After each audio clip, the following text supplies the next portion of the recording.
everyone. Welcome to Windows Server Engineering Summit and to our session for Windows Server 2025, all about upgrades and updates. I'm bringing you the best team here, along with myself, Harpreet Kaur, Principal TPM from our WSD, Windows Servicing and Delivery team, Windows Server, and then Rob Hinman from Azure Edge and Platform, Senior PM, Windows Server, Yutong Liao, our Senior Product Manager from WSD Update Platform team, and Riddhi from our PM from our great partner, Fundamentals Installation team. So with that, let's tell you all about upgrades and updates. Let's go into the agenda. So we will provide you with a quick overview of Windows Server pillars, 2025 pillars, but specifically about our seamless updates and upgrades. Then I'll bring Rob, who's going to talk about some prereqs, and then he will move into the N- media-based feature update. Then I have Yutong, who's going to be talking all about Foo via View, feature updates via Windows Update. Then Riddhi is going to close out with feature updates and quality updates, which you can do using WSUS as well. And then we will close out with the next steps.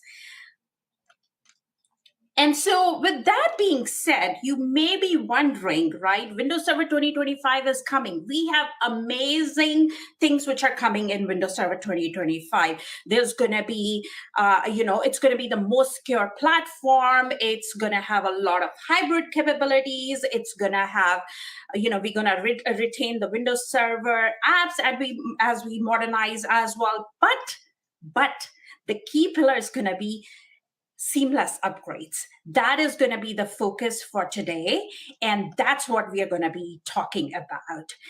And with that, I'm going to pass it on to my friend who's going to talk all about N-4 before talking about a little bit on the prereq. With that, Rob, take it over. Thanks, Harpreet. All right, let's talk about feature update prerequisites. So the first thing we want to cover is terminology. So we're going to use the term feature update, which means the same thing as in-place upgrade. And we'll use quality update, which it means the same thing as a monthly update or an LCU, a latest cumulative update. So we're going to be using these are the two types of updates that we're covering, but mainly we're focusing on feature update for this presentation. So just to be clear, we're harmonizing our terminology across all platforms. So we have feature updates. That's the same thing as in-place upgrades. And then there's quality updates, which are your monthly security updates. All right, with our terminology clear, now let's talk about the two ways that you can get Windows Server 2025. There's two ways, a clean install and a feature update. Remember, feature update is the same thing as in-place OS upgrade. So both of these approaches are supported, and both are useful in different scenarios in different ways. So a clean OS install is basically wipe and restore, right? Where you're wiping the OS, but it means that you have to install all the libraries, frameworks, and applications on top of Windows Server 2025. A feature update, or an in-place upgrade, allows you to move forward to Windows Server 2025 without reinstalling your libraries, frameworks, and applications. So the in-place upgrade or the feature update is a great way to move forward. So you can use either of these techniques. It really depends on the situation for what the situation is for your organization and what meets the needs for your server, right? So some people get very dogmatic about one technique or the other, but you have the flexibility to choose either a clean install or a feature update. All right, now finally, no upgrade or update presentation would be complete without a reminder that we're asking you to back up your Windows Server before your feature update. We really want you to be successful, and the best way you can be successful is to back things up. We know that feature updates have a failure rate, right? We know that they're 96% successful, according to the data that we have. And since there is a possibility of failure, that's why we're asking you to back things up, right? Now, the feature update capability is pretty good. So, 96% reliability. We know that it's going to work for most customers. If you have a backup, then that gives you that protects your data. So the upgrade is actually pretty good. If it does hit an error, most of the time it will roll back automatically without any problem, right? Just quickly note that that feature update doesn't support an uninstall. So unlike Windows 11, which has a nice uninstall capability after 10 days, for up to 10 days, for Windows Server, you don't have the capability to uninstall after you upgrade. Troubleshooting can be done through looking at the logs, and of course, best practice is to test your backups with a restore test somewhere before you upgrade, just to make sure that things are working. Okay, let's talk about N-4 media-based feature updates. So what we mean here for N-4 media-based feature updates, we're talking about setup.exe, which I think probably everyone has used at some point. So you get the media from one of four places. You get it from the Volume License Service Center, from your OEM, from retail, or from your Visual Studio subscription. And the great thing about having the media in hand is it's very repeatable, right? And you can do a lot of experimentation with the upgrade path that you want. Our news, what N-4 means is N-4 means you can upgrade to Windows Server 2025 from 2012 R2, 2016, 2019, or 2022 in a single step.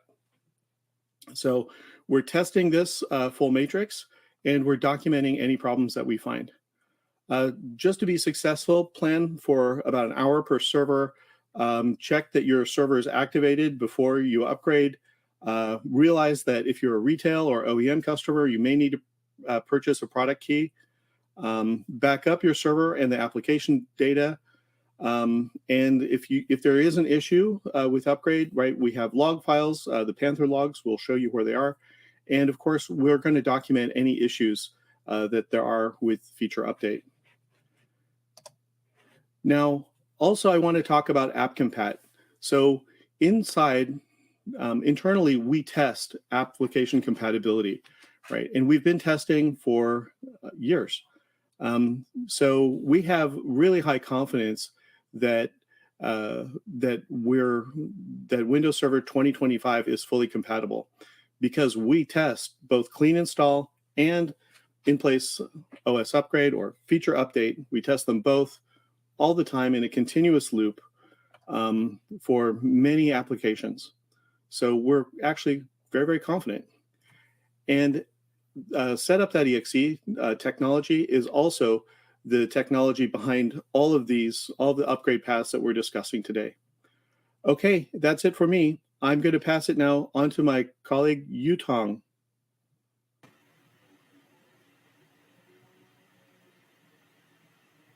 Thanks, Rob.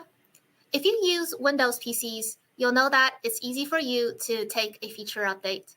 The update is available from the Windows Update settings page, and the download and install happens automatically in the background after you decide to take the offer. For customers on Desktop Experience Edition on Windows Server 2022 and Windows Server 2019, we plan to make it easy for you as well. If your hardware is able to update, you will see Windows Server 2025 offered to you on your server's Windows Update settings page. The update experience is identical to Windows 10, Windows 11, and quality updates for Windows servers. You can use various features and policies to control your experience. For example, if you've set automatic update options, the download, install, and restart will adhere to the policy. If you don't set policies, The download and install will happen automatically in the background, and you decide when you want to restart. It's, of course, always recommended to back up your data before you update, and you will have access to a compiled document of best practices to help you plan your update to Windows Server 2025. For customers on Server Core editions, without the settings page UI, you will be able to update in a similar fashion via sconfig from Windows Server 2022. We hope that these new ways to upgrade can help you get to Windows Server 2025 in a fast and smooth fashion. And with that, I will hand off to my colleague Brittany to talk to you about feature and quality updates on WSUS. Thank you, Yutong. Over the past few months, our team has worked closely with the Windows Server product team to bring capabilities to leverage WSUS, Windows Server Update Services, an on-premise management solution for feature updates and quality updates with this new Windows Server 2025 release. Leveraging on-prem management capabilities was unveiled for client not too long ago, and we will now be available to Windows Server audience with Windows Server 2025. What this means is that you can use WSUS and Config Manager to manage both feature and quality updates for your Windows Server deployments. If you choose to leverage the on-prem solution for feature updates, you will see many benefits, such as automated upgrades. You can say goodbye to the days of painful manual media upgrades. By leveraging policies documented with best practices, you can efficiently manage the entire upgrade experience seamlessly and with confidence. With efficient updates, we've streamlined the upgrade journey, allowing you to also upgrade the operating system to the latest security patch seamlessly in just one reboot. With content retention, we understand the importance of doing a seamless transition during OS upgrades. That's why we've made sure that the optional content such as FODs or feature on demands remain intact throughout the entire upgrade process. Now, if you're going to be using quality updates, you have many benefits as well, such as the support of automatic corruption repair, which is added in place to provide you peace of mind in the event that something does go wrong. Another benefit is online accessibility, which allows for the acquisition of features on demands and language packs seamlessly without requiring an internet connection. And finally, this allows for the ability to eliminate local hosting of feature on demand repositories and an OS recovery image. If you found that appealing, here's how you can try it out. These features work with any supported version of WSUS, and the preferred version of Configuration Manager is 2203. Come GA, you can select from the Windows Server 2025 product selection. Under classifications, you can select upgrades to get feature updates, and you can select security updates to receive monthly quality updates. Please note that feature upgrades is once per release, and for the initial launch, we will only be supporting an upgrade scenario based on ENUS media. There are best practices for these features that will also be unveiled closer to GA to ensure that you're maximizing the various policies on-prem to support your infrastructure and to ensure a safe and secure deployment. If you would like to try this out prior to GA, please sign up and we will be in touch shortly. We hope that you found this presentation helpful. Now let's talk about some next steps. We're all on a mission to make Windows Server 2025 the best operating system yet. And in order to do so, we would love to have your help. Please join the Windows Server 2025 Insider Program to be up to date on new capabilities, programs, and the latest build. Also see below for some awesome links. And with that, thank you for your time, and we will now open the floor to questions. Thank you so much for joining us for this awesome session on upgrades and updates for Windows Server 2025. We hope that you enjoy the rest of your time at the Engineering Summit. Thank you.